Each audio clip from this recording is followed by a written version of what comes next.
Want to enjoy great shopping and dining in a relaxed atmosphere? Come see us in downtown Stillwater. Hi, I'm Amy Jo Frazier, Downtown Stillwater's Business Improvement District Coordinator, and I want to invite you to come downtown and check us out. You will find unique gifts such as fine jewelry, the latest styles of Western and ladies wear, OSU spirit items, beautiful flowers, intimate apparel, even golf equipment, bikes, kitchen gadgets, and appliances. Downtown Stillwater offers some of the best dining opportunities, from luscious steaks and Asian food to home-style breakfast, and of course, the best chocolates around. Relax with friends over your favorite beverage, be it wine, beer, or just a great cup of coffee. So come see us, downtown Stillwater. We'd love to have you. Hey, good morning to Ruth. Good morning. So, I'm not going to start off with a sance question, but I've got one for you. Oh, goody. All right. But we want to really make sure we get everything with Wondertorium. Ruth, you brought Katrina in for a good reason, right? Yes. As always, we have incredible things happening at the Wondertorium. This time of the year, we are working on fundraising. We are a nonprofit organization, and we are always fundraising. But we are focusing right now on our Friends of Wonder campaign. The thing that I think is so exciting about the Friends of Wonder is it gives the regular person with the regular paycheck the opportunity to make a big difference. The Friends of Wonder encourages a monthly contribution. It can be a small monthly contribution, and you just contribute monthly to making a difference. Now, the Wondertorium has to always fundraise, as Ruth said, and how it really works is we have to raise over 50% of our budget to be successful. And that's just the standard in the industry. Half of it is gifts, and half of it is the success of the museum itself. So I'm working on the half of it that's gifts. Right. So how can I make a difference? Am I talking too much, Steve? No, you're doing great. So how can regular people make a difference is a little bit every month, and you just payroll deduct it. You don't miss it.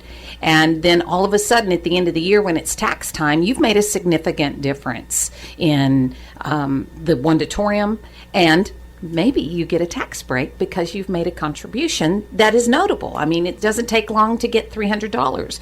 Now, writing a check monthly for $300 would be tough, but making a 12th of that for $25, and would I really miss that? That's maybe 2 lunches out. So anyway, okay, I'll let somebody else talk now. No, you're doing great. But we were talking, actually, during the break before we came on the air, we were talking about fundraising and how that's a chore, and being creative and innovative, and there's so many worthy causes out there. It's really incredible what we've been able to do with a very small budget relative to other museums and other children's museums across the nation.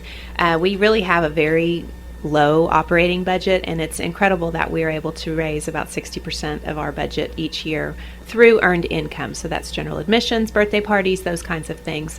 We're a different kind of nonprofit organization because we have the ability to raise earned income. That because we're able to earn that earned income, we have less of a burden to raise funds from the rest of the community. There's so many very important and worthy nonprofits in our community. The fact is that we're all competing for the same dollars. Right. We really have to appeal to the heartstrings of people who have been in the museum, who understand it and get it, and they have given generously. But I have contributed to a couple of things that are near and dear to me prior to getting connected with the Wondertorium over a dozen years now. It's just an automatic deduction, and now 10 years later I've made a big difference because I just committed and don't change it monthly. And so yes, we need the bigger dollars and the noticeable dollars, but you can still make a difference at the little if you just automatically deduct, and boom, you've made a big difference in a year, a couple of years, and then 10 years down the road, oh my goodness. That's something to take. And it does take the number of people. It does, yes. So. We have about 411 member families, people who have chosen to purchase a membership to the museum. And its membership is very, very affordable. And those that use the museum regularly, my gosh, they have such a treasure there. And so this appeal, this Friends of Wonder, is really kind of for those kind of people who really love the museum, who understand the value, and have $10 more a month that they could give to the museum. Or 20. Or 20 or more. I think that you come into the museum and it looks not so great on the outside, great on the inside. But people assume that we've had such incredible numbers. Right. It is $7 admission to get into the museum. We are charging money for the services that we are providing. So it's easy to assume that, why should I give money to that organization? They're doing great.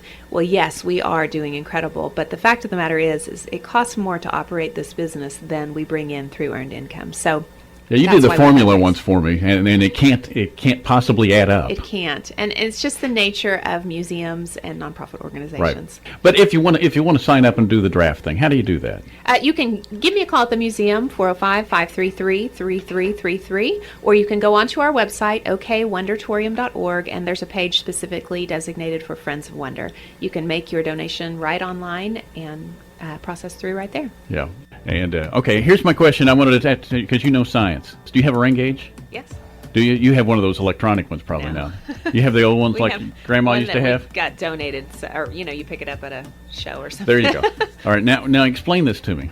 Flower bucket on the back deck, right, that you water the flowers with, whatever you call that thing, right, with the spout on it and everything. Yes. It's about 16 inches high. Yes. All right, it's full. Okay. From yesterday. It filled up completely. All 16, it's full. The bucket is full. But we didn't get 16 inches of rain, right? Why is my bucket full? Is it under an eave or over? No, it just was sitting out. No. But when you're thinking, okay, maybe we had 2.5 inches of rain. I don't know what we had. But we didn't have 16 inches of rain. Why is the bucket full?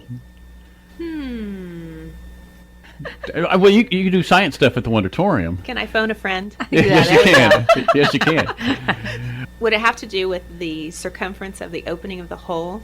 Could. I don't know. Boy, that sounds good. The hole's about this big, and the bucket's about this big, but it's completely full. But we didn't have more than 3 inches of rain, I'm sure. So anyway, if somebody knows that, you can call me. I just was curious about that. And I thought, hey, Ruth's coming in, and she's like the smartest person I know. See, Steve does this, and then I go and I have to find out the answer to these silly questions. And then she sends me emails. There you go. Back. So that's a good question, though, isn't it? It is a great question. And that's one that you could do at the Wondertorium later on. We've discovered a book recently that is like, it's called 2-Minute Mysteries or something like that you solve with science that we're going to begin implementing at the museum. Same kind fun. of. Maybe it just rains more at your house. At board meetings, sometimes we have, they talk about programming and that kind of thing, and you should see all these adults sitting around going, how's that work? Cool. And I mean, it's geared towards children, but we're just enraptured. That's sort of like the trip to the Wondertorium. Exactly. Because you go in there and you go, just like the frozen ice. When I was out there, we had you and I ate the, what did we eat? Oh, the freeze-dried Cheetos. Yeah, we ate the Cheetos. It's play to learn. When you eat the freeze-dried Cheeto, you can blow smoke out your nose. That's the ultimate goal. Is that right? Yes. Did you not? No. Well, you have to come back. We are actually looking for a sponsor for our Frankenstein Friday that's coming up. So if anybody's a business or an individual is interested in sponsoring that, it's a fun night. It's our Halloween-focused event, which we do most science activities. So there you go. So what else do we want to get out in this segment? Well, we have summer camps going on. This week has been Kids Kitchen, and it has smelled so good at the Wondertorium. They made apple pie yesterday. So we have one more week of summer camps going on. Safe Sitter training is coming up August 7th and 8th, and that is filling pretty quickly. If you have a preteen or teenager, 11 to 15 years of age, who wants to participate in Safe Sitter training, give us a call at the museum, 533-3333, or you can go onto our website, okwondertorium.org, and sign up to attend Safe Sitter training. We also have a very cool, this computer take-apart class. We were talking about that a couple weeks ago, yeah. The computer take-apart class is August 16th, and it is $10 for members and $12 for non-members. But basically, it's 2 hours. Alex McKenzie is a systems administrator who works at SNB. But he volunteers his time to come in, and basically the kids, he talks them through disassembling a computer and tells them what each component does, and then they have to reassemble the computer and make it work. Wow. It's really a very, very cool class. That's a great idea. So I know that is filling pretty quickly, too. You have to call the museum in order to pre-register for that, 405-533-3333. But that will fill very quickly. So if you have an interest in that, if you have a kiddo 9 or older who wants to do that, call the museum. There you go. And before we end our segment, Katrina, you wanted to talk once again about the draft and making that difference, because that's kind of why you came in for fundraising. That's right. I just have a passion for making a difference in the community, and I really totally believe in the Wondertorium is doing that in our families, in the lives of families and children. And when the lives of families and children that are around me are better, then my community is better, and we can make a difference, a little or a big amount at a time. But we just need to sign up and make a difference. Very good. You can call up today and you can start that. That's right. You can give us a call at the museum, 533-3333. You can ask for me or talk to just about anybody that works there. Or go online. Or you can go online. Our website is okwondertorium.org, and there's a specific page for our Friends of Wonder campaign, which kind of explains why we need to fundraise and helps people understand why it's important to give. Or you can there's a donate button. You can go that simply and just make a single donation, or join Friends of Wonder and sign up for a monthly donation. How many years now? How many years have we been open? Yeah. The museum opened October 2011, so we're approaching our 3rd birthday. That's great. And we're averaging about 4,000 visitors a month. That's phenomenal. Yes. It is phenomenal.